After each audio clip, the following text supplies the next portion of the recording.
बेखौ गथ'फोरखौ गाफ्लेलाबायगोन बेखौ सावगोन सोरबा सोरबा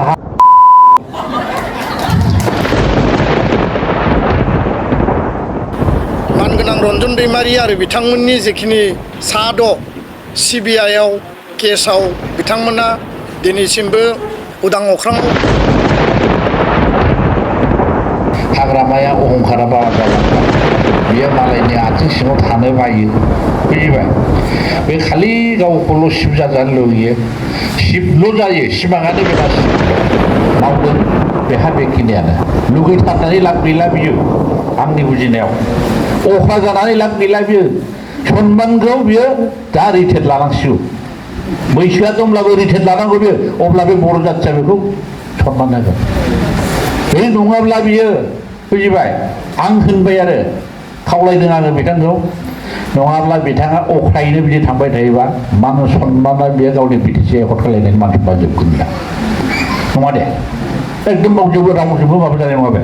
सैजानाय नङा बे गनायजानाय नङा बे एकदम बेखौ गथ'फोरखौ गाफ्लेलाबायगोन बेखौ सावगोन सोरबा सोरबा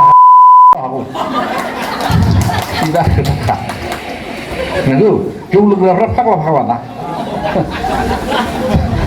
माबा मिनिगारबायसोलै फाग्लाफ्रा ना उसुबिदा जादों आंहा फोथायनाय दङ हाग्रामा महिलारि बिथाङा जोंनि जानाखि बड'लेण्डनि राजनितिक बे राजनितिकनि बिथिङाव बिथाङा जथेस्थ' अबिगथा जाबाय बिथांखौ आङो फोथायनाय दं आरो बिथांखौ जोङो सेलुट खालायो बिथाङा जोंनि बड'लेण्डनि सासे लिडार हिसाबै माने सिकिति मोननो हाबाय खिन्थु एबाराव जाहाथे सिस्टेमै जाहाथे थाङो गासै जोंनि बड'लेण्डआव 26टा जनजातिखौ लानानै मोनफ्रोमबो जातिनि गेजेराव मोनसे सुखि मोनसे गोजोन जाहाथे लाबोनो हायो बयनिबो साननाय आरो गोसोआव लुबैनायखौ जाफुंसार होनो हायो बेखौनो आंनिसिम गुरैयै खावलायनाय थाबाय नोंगौ आंबो BPF गायसनजेननायनिफ्रायनो आंबो सासे BPFनि सोद्रोमा जानानै दंमोन आरो आंबो 2 टाइम्स BPFनिनो सासे प्रतिनिधि हिसाबै सरकाराव थाफानानै EMनि दायथ'खौबो लाबोदोंमोन बेवहाय आंहा फोथायनाय दङ हाग्रामा महिलारि बिथाङा जोंनि जानाखि बड'लेण्डनि राजनितिक बे राजनितिकनि बिथिङाव बिथाङा जथेस्थ' अबिगथा जाबाय बिथांखौ आङो फोथायनाय दं आरो बिथांखौ जोङो सेलुट खालायो बिथाङा जोंनि बड'लेण्डनि सासे लिडार हिसाबै माने सिकिति मोननो हाबाय खौरांगिरि मेलनि गेजेरजों गुबैयै थांनाय बिटिसि बिसायख'थि 2025 मायथाइयाव जालांनाय बे बिसायख'थियाव बयबो रायजो राजाया सान्तिपुर्ण गोजोननि गेजेरजों बिसायख'थिखौ एसे एनै नांलाय खमलाय जादोंमोनब्लाबो मोजाङै मोजां बारहोनायनि थाखाय बड'लेण्डनि 35 लाख जनसाधारन आरो 26,58,000 गासैबो भट होगिरि बिथांमोननो गणतान्त्रिक गावबा गावनि मोन्थायखौ मावफुंनायनि थाखाय दुलाराय बर' फरायसा आफादनि जानानै साबायखर आरो हामलायनायखौ बावहरो 26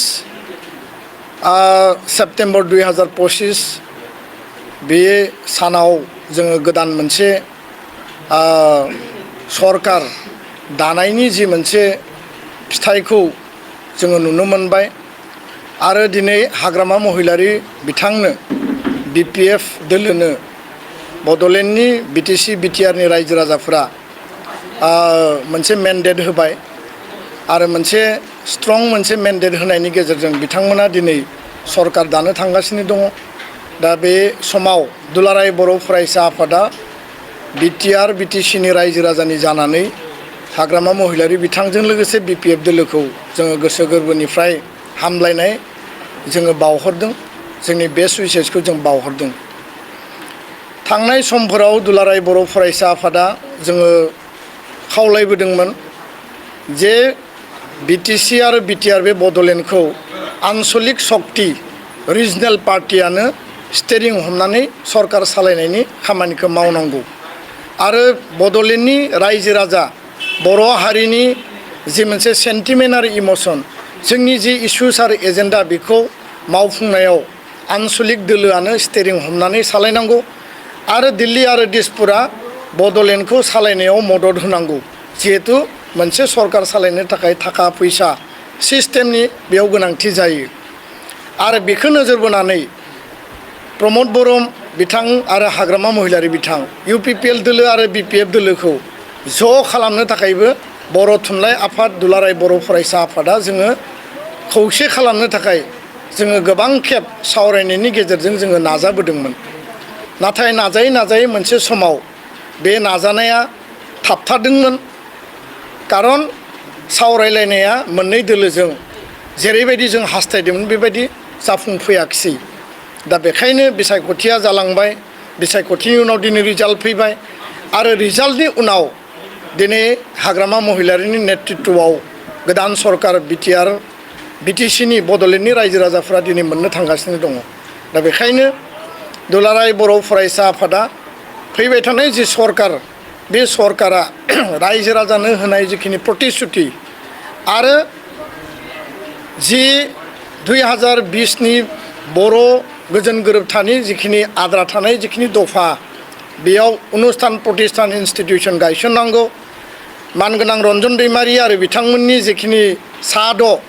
CBIआव केसाव बिथांमोना दिनैसिमबो उदां अख्राङाव फैनो हायाखै जोंनि दाबि आरो नाजानाया थागोन किन्तु सरकार हिसाबै हाग्रामा महिलारि बिथाङाबो जाहाथे खामानि मावगोन आरो सिमा बारायनाय 60टा समस्ति दानाय VCDCनि बिसायख'थि खुंनानै माने गोहो होनाय क्षमता होनाय दिल्लीनिफ्राय आर्टिकेल 280नि गेजेरजों डाइरेक्ट फाइनेन्स लाबोनाय 125 एमेन्डमेन्ट पार्लियामेन्टआव बेखौ लाबोनांगौनि थाखाय काउन्सिल सरकारा जिखिनि इनिसिएटिभ लानांगौ बे बेलायाव हाग्रामा महिलारि बिथांखौ दुलाराय बर' फरायसा आफादा बड'लेण्डनि रायजो राजानि जानानै जोङो खावलायो जोङो बिथांखौ हाबा मावनायखौ जोङो जेब्लायबो हास्थायगोन आरो गुबुन मोनसे बिथिङा जाहैबाय जि गोजोन आरो सान्थिखौ जोङो गायसनबाय 2020नि उनाव आरो 2020 सनाव जिहेतु बिथाङा जि समाव एकर्ड जादोंमोन बे एकर्ड समाव बिथाङा बिटिसिनिनो चिफ हिसाबै दङमोन आरो बे एकर्डआव बिथाङाबो सासे उइटनेस हिसाबै सहि होदोंमोन आरो बेखायनो जों खावलायो 5 बोसोराव कुनु जिहेतु हिंसायारि थासारि जायाखिसै कुनु गुलि बारुदनि बाथ्रा गैया एनकाउन्टारनि बाथ्रा गैया कुनु बेबायदि हिंसायारि थासारि जायाखिसै आरो आर्मी पुलिसनि अपारेशन गैया जोंनि गेजेराव एना-एनि माने कनफ्लिक्टबो बेबायदि थासारि जिहेतु जायाखिसै बयबो जाहाथे गोजोनै लाखिनायनि खामानिखौ जिहेतु मावबाय फैबाय थानाय 5 बोसोराव हाग्रामा महिलारिनि इनिसिएटिभआव पिसआ जेब्लायबो पार्मानेन्ट जागोन आरो रायजो राजानो होनाय जिखिनि प्रतिश्रुति रायजो राजानो जिखिनि बिथांमोना कमिटमेन्ट होदोंमोन बे कमिटमेन्टफोरखौ बिथांमोना मावफुंनो हागोन आरो हाग्रामा महिलारिनि सरकारा बर' माहारिबाद जातीयताबाद जातिसत्ता बर' हारिनि जिखिनि इस्युस आरो एजेन्डा दङ बिथांमोना बे इस्यु एजेन्डाफोरखौ केरि फरवार्ड खालामनायाव दुलाराय बर' फरायसा आफादनि जुदि बिथांमोना गोनांथिखौ फिल खालायोब्ला बा जोंखौ खावलायोब्ला जोङो जेब्लायबो बैबायदि इस्यु आरो एजेन्डा भित्तिक जोङो हाग्रामा महिलारि बिथांखौ मदद होनो थाखाय जेब्लाबो रेडि आरो बे बाथ्राखौबो आङो स्पष्ट बुंगोन जे थांनाय समनि सरकारावबो